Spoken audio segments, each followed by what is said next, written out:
வன்னியர் சங்கத்தின் தலைவர் காடுவெட்டி குரு அவர்களின் 63வது பிறந்த நாளை முன்னிட்டு அன்னதான நிகழ்ச்சி. கிருஷ்ணகிரி மாவட்டம் ஓசூர் அருகே அஞ்சட்டி பேருந்து நிலையம் எதிரில் மறைந்த வன்னியர் சங்க தலைவருமான ஜெயங்கொண்டம் முன்னாள் சட்டமன்ற பேரவை உறுப்பினருமான அரியலூர் மாவட்டத்தில் பிறந்த மாவீரன் ஜே காடுவெட்டி குருவின் 63வது பிறந்த நாளை முன்னிட்டு தமிழகம் முழுவதும் கொண்டாடப்பட்டு வருகின்றது.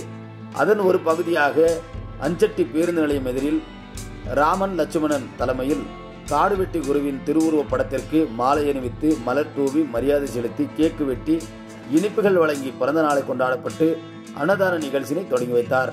இந்த நிகழ்ச்சியில் வன்னியர் சங்க பொறுப்பாளர்கள் மற்றும் ஊர் பொதுமக்கள், சமூக ஆர்வலர்கள் என பலர் கலந்து கொண்டனர். அஞ்சட்டியில் இருந்து செய்தியாளர் வீரசாமி.